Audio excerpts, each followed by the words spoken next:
Chers amis judokas, nous voici au bout du mandat que vous nous avez confié. Depuis 4 ans, bien des choses se sont passées. La grande ligne Auvergne-Rhône-Alpes a su trouver ses marques et se positionner comme la deuxième ligne de France.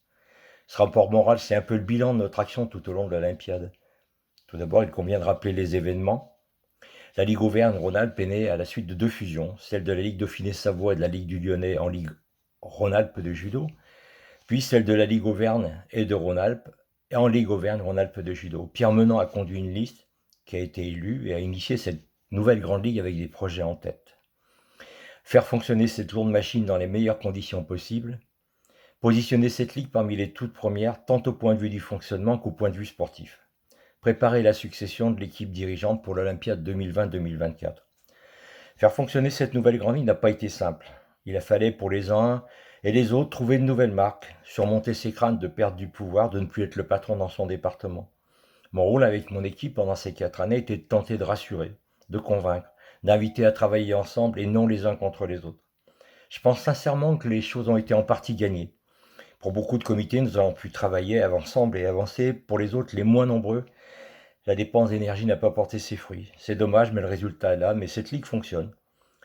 Il a fallu toutefois assurer pendant plusieurs mois la tutelle de 2 départements. Stéphane Mollier a fait en Haute-Loire un boulot fantastique. Il n'a pas compté son temps au service des judokas altiligériens, avec la complicité de Jérôme Chazot et de Jean-Paul Ribeiro. Stéphane a de surcroît, avec l'aide efficace de Nicolas Ruiz, de Claude Robert et de Ghislaine Roman, jeté des bases plus que solides pour faire fonctionner le corps arbitral dans notre ligue.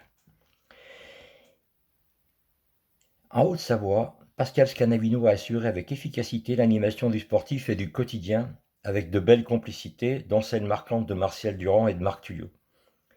Certes, ça pourrait être mieux, mais il y a des bases solides pour ceux qui vont nous succéder. Je ne peux pas évoquer le travail fait sans citer l'appui plus qu'efficace de Jean-Jacques Montlahuc, qui m'a soutenu pendant toutes ces années et m'a remis la tête entre les oreilles quand le doute commençait à s'installer. Merci Jean-Jacques, du fond du cœur, pour ce partenariat et cette belle complicité. Positionner la Ligue parmi les meilleurs, je pense que nous avons réussi avec l'aide de tous les élus concernés. Dominique Bernat, Michel Filleul, Franck Biron, Laurent Pernin, Karine et Alain Signoret.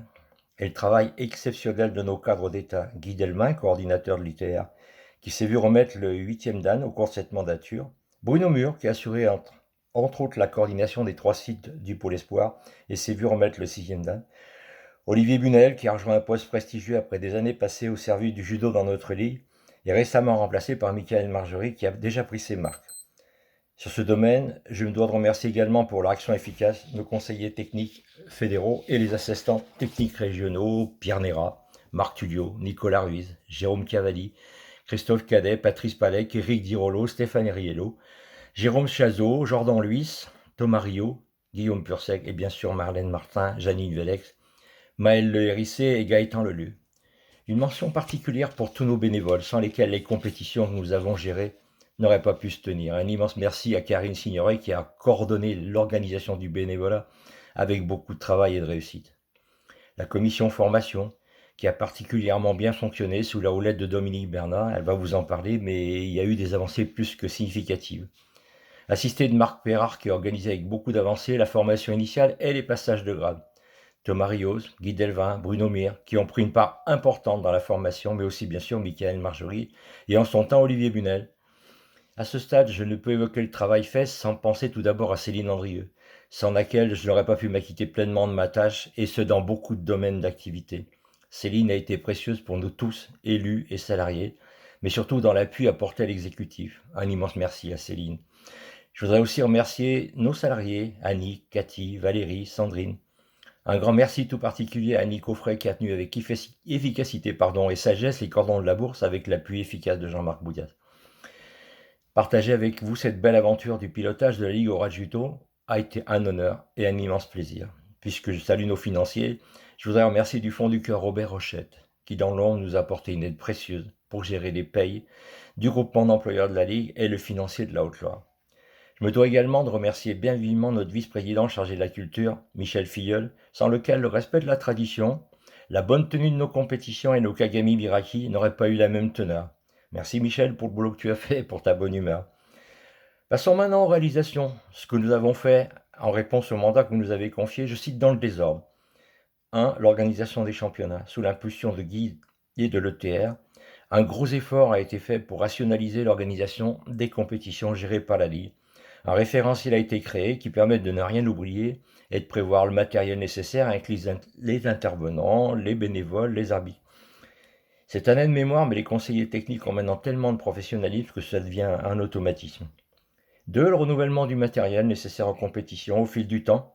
Le matériel mis à disposition pour les compétitions, informatique, balance, est devenu obsolète, il a fallu le remplacer. Au bout de ces 4 ans, c'est pratiquement achevé. La mise en place du site web de la Ligue, ce chantier a pris du temps. Il a fallu rassembler des données en nombre pour alimenter le serveur. Aujourd'hui, nous sommes au bout du processus. Merci à Céline, Karine, Thierry, bien sûr à Cédric Lallé pour leur action. Le groupement d'employeurs et l'évolution du personnel. Nous avons répondu à la demande de la FFJDA et de la direction technique en faisant évoluer les statuts du groupement d'employeurs.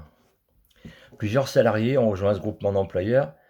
L'aide à l'encadrement technique est désormais versée au groupement d'employeurs. Tous les utilisateurs sont adhérents. Tous les comités peuvent y adhérer pour leurs conseillers techniques, soit salariés de ce groupement. En la matière, la Ligue a fait un énorme travail d'application avec l'appui de la DTN et du président Rouget. Il y a encore des évolutions possibles.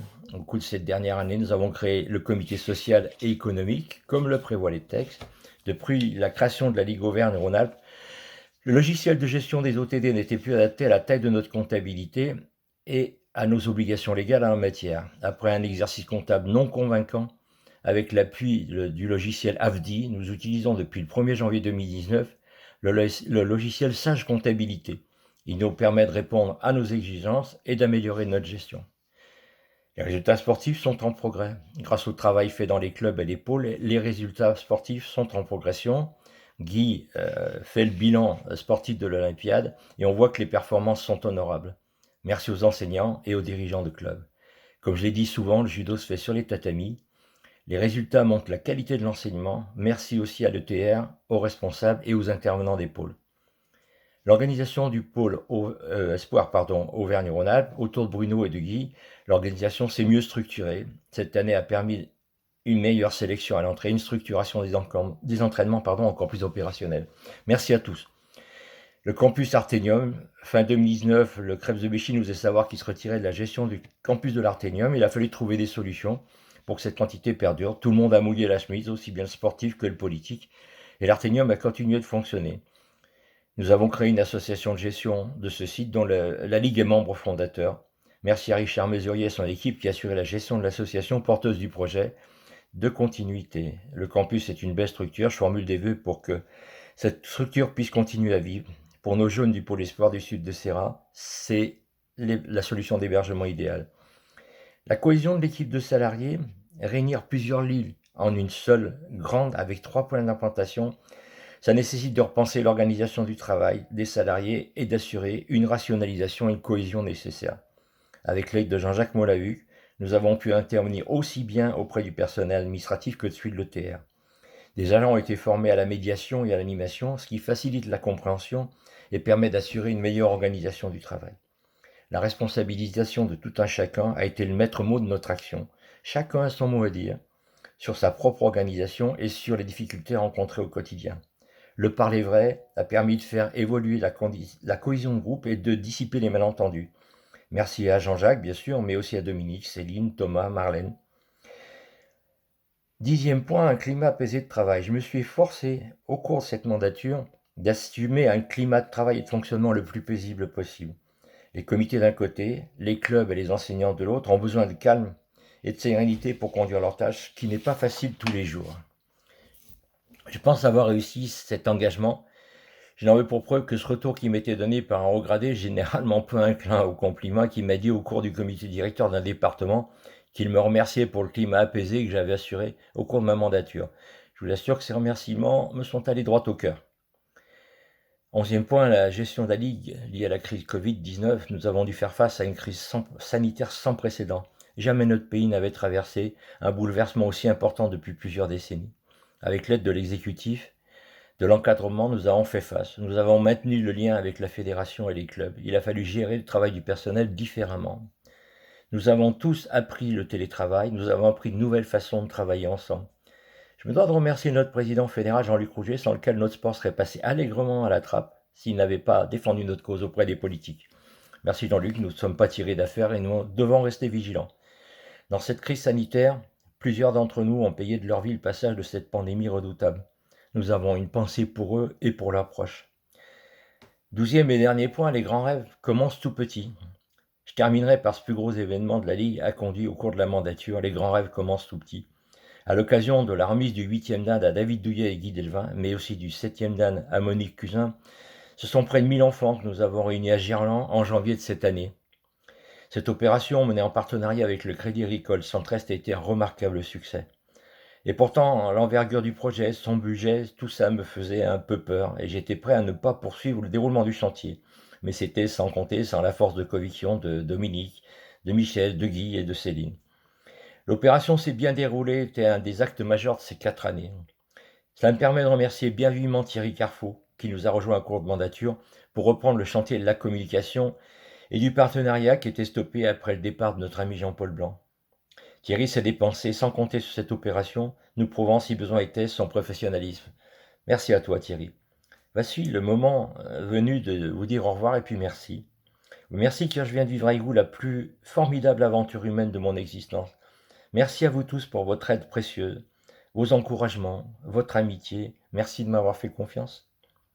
La tâche a été rude après le départ brutal de notre président Pierre Menant, cet ami Jean-Paul qui a rejoint le paradis des judokas. Être président de cette grande ligue, quand on a autour de soi Céline, Guy, Dominique, Annick, Jean-Marc, Karine, Michel, Stéphane et tant d'autres, sans compter les présidents de comité, c'est nettement plus facile. Je ne peux terminer sans remercier également Yves Crousier, qui sur bien des domaines a été présent et d'une efficacité remarquable. Merci à vous tous et bon courage dans vos missions respectives. Conformément à l'engagement que nous étions fixés avec Pierre, la succession va se décider. La Grande Ligue Auvergne-Rhône-Alpes Judo va continuer de fonctionner avec des équipes renouvelées. Je terminerai en remerciant bien chaleureusement mon épouse Marie-Claude, qui non seulement m'a permis de me rendre disponible, mais a aussi participé en tant que bénévole à nos actions pendant ces 4 années. Bon courage à vous tous.